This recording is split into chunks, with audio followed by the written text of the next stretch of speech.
Ayan, tikman natin.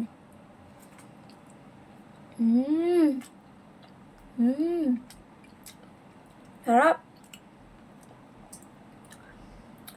Perfect lang yung dark chocolate na nilagay ko sa ibabaw. Kasi,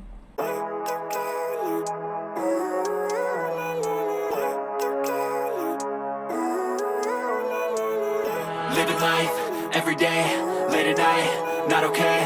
All I want. hello guys! Magandang hapon. So, gagawa tayo ng Boston cake.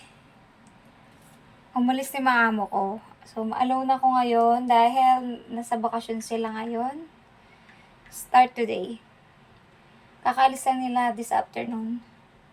So, gagawa tayo ng Boston cake. Ganyan siya. Ayan siya. Ayan gagawin natin. Ayan.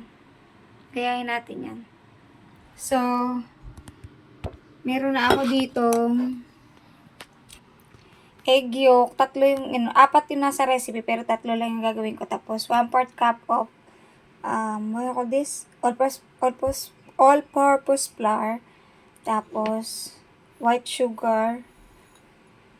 Ano lang siya? 1/4 yan pero, I think, supposed to be 1/2, but 1/4 lang yung ginamit ko. Tapos, vanilla. Nilagyan ko siya ng mga teaspoon. Tapos, after nyan, anong gagawin ko? Wait lang. Settle muna kayo dyan.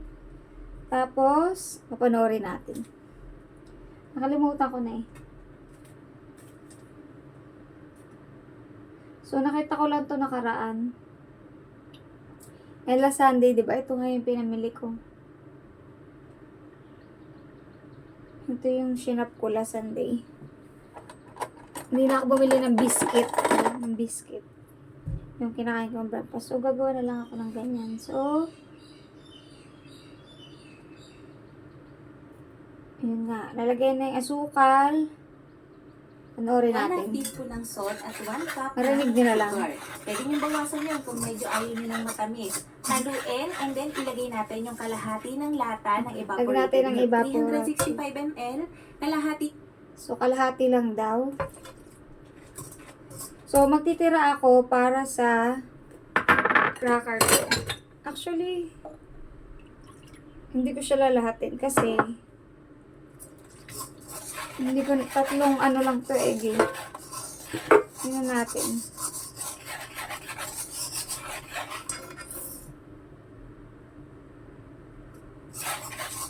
Ayan.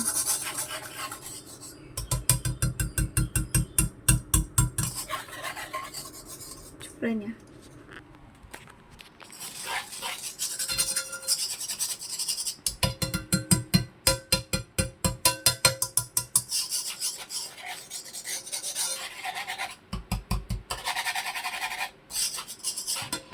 Halo for 4 to 5 Ayan. minutes. Haluin lang daw hanggang matunaw yung mga ano. So, hindi ko pala siya nalagyan ng asin. Kailangan pala asin. So, ayun na. Sundin na natin yun. Hindi ko pala nalagyan ng asin. Kailangan pala lagyan ng asin.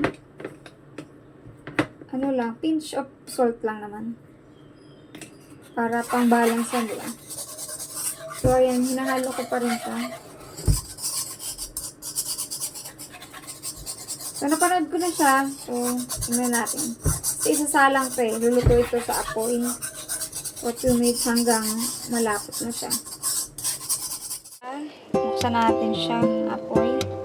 And then, halu-haluin lang natin yun kasi kukorte na yun. Kailangan mag-ano siya.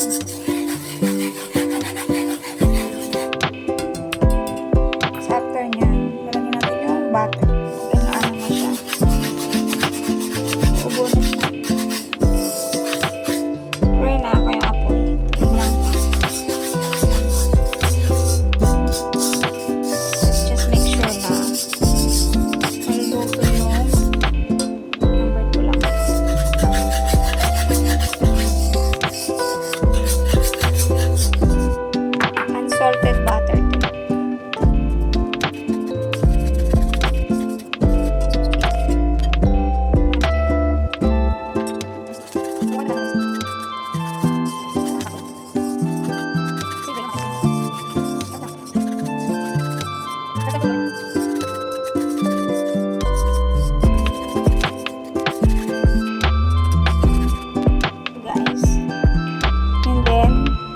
lalagyan natin sa freezer, sa rep, o hanggang lumabig lang siya. So, ayan sabi, lagyan daw ng cling wrap. Ilagyan natin. Ano natin siya, ilulubog siya. Yung plastic, kailangan walang air pumasok.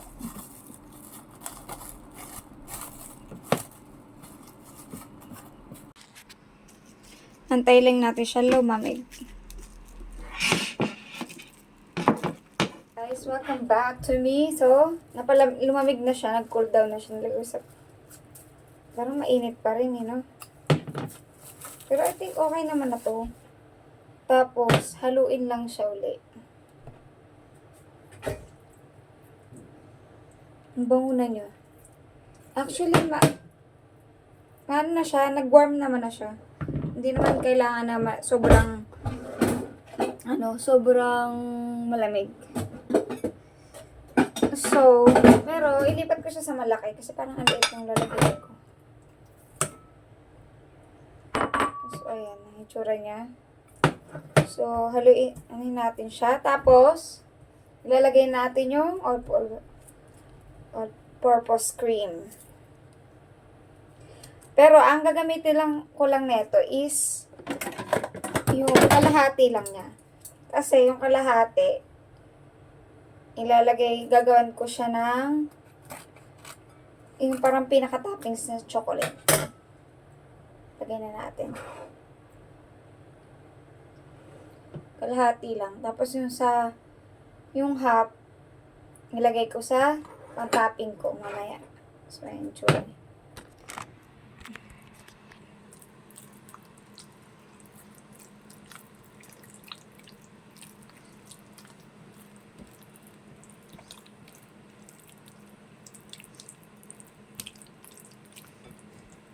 Para siyang custard, na siya.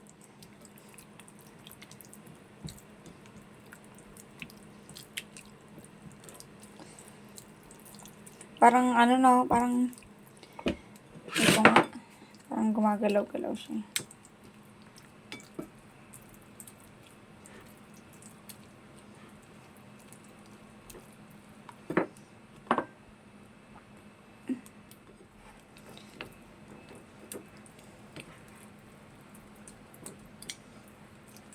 Sa ma-achieve lang lasa niya. Kailangan lang ma-achieve natin yung panglasa. Tikman ko siya. Gusto ko siya tikman. Ano ang lasa niya.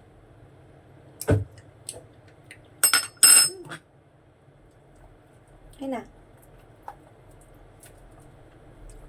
Pwede natin siya i-rep.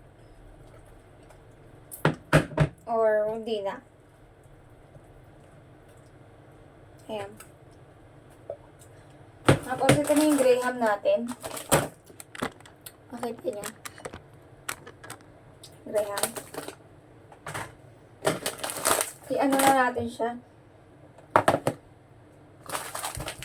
Tapos, kukuha ako ng flat na plate. Tapos, ilalagay ko dito yung gatas. Ito yung ibap. Ang gawin ko dyan is, ilulubog ko yung cracker.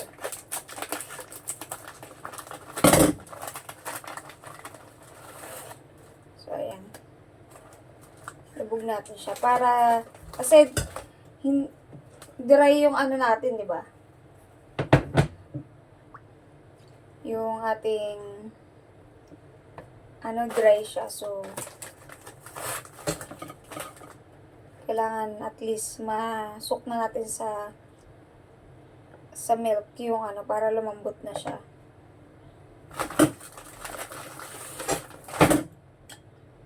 So, ayan. Kita niyo naman, di ba?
I mean, actually, hindi pa siya tapos. Meron pa akong gagawing, ano, pero ikikip ko muna siya sa freezer.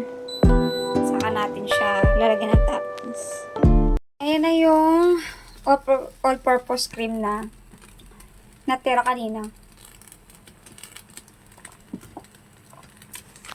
Anuhin lang natin na kumulo siya.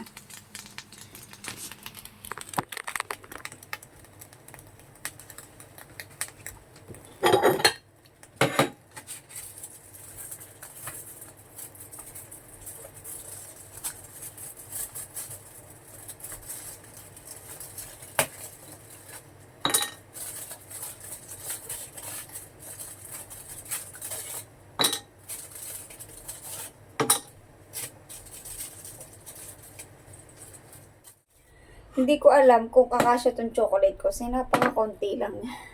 Ha? Pero, pwede na yan. Ano. Ayun lang yung chocolate ko eh. Actually, may cocoa powder dito. Pero, hindi ko nalagay yun. Ayan mo na yun. Tapos ayan yung chocolate. Ayan natin. Minute na siya.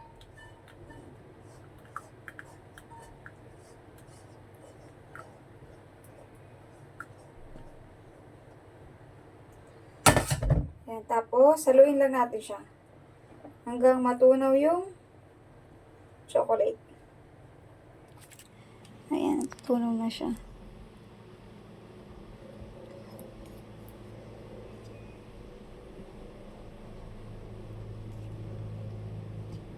Dark chocolate to eh. Ano siya. Dinagdagan ko siya ng cocoa powder. Medyo mapait siya konti. Kasi ang ginamit kong chocolate is dark chocolate. So, let's see kung ano magiging lasa niya. So, anahin lang natin. Pantay lang natin. Dinagdagan ko siya kasi ayaw niya mag-color ng chocolate eh. I think hindi enough yung chocolate ko. Kaya nilagyan ko siya ng cocoa powder. Para kulay siya. Ma-achieve natin yung color sa top. Okay lang siya na medyo mapait siya in a way. Kasi may parang matamis yung yung feeling natin kanina. 1/4 cup lang yung nilagay kong asukal doon. Siyempre yung Graham matamis din. Yung cracker ng Graham. So, ayan na.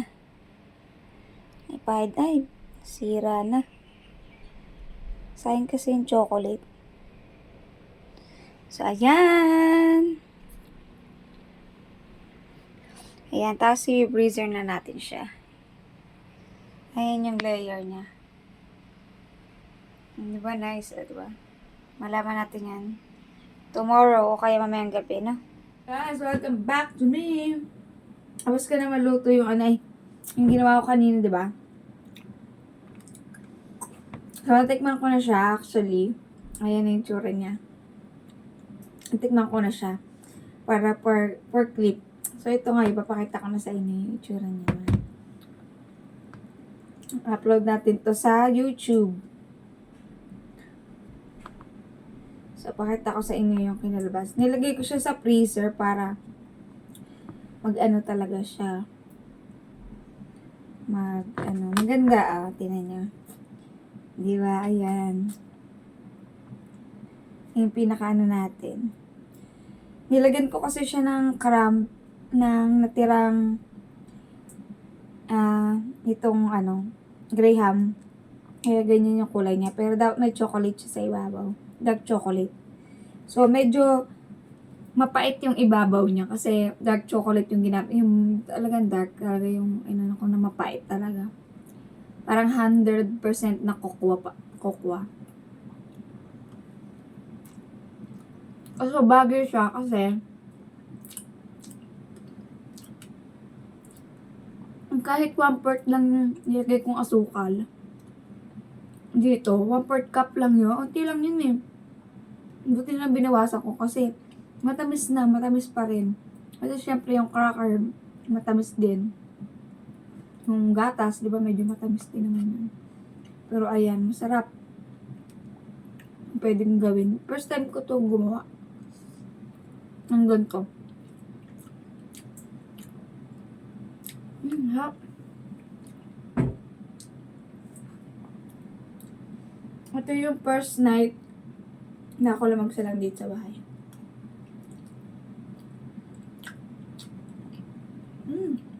Hap. Pwede niyong gawin. Pwede niyong gayahin, guys. Sa isang ano lang, isang Nestle cream, isang iba, isang pack ng Graham, meron ka ng isang ganito. Isang bowl ng ganito. Nakagawa ka na. Ayun lang yung main ingredient. Pinaka-main. Ay, parang dessert. Hindi ko na siya lalagay sa freezer.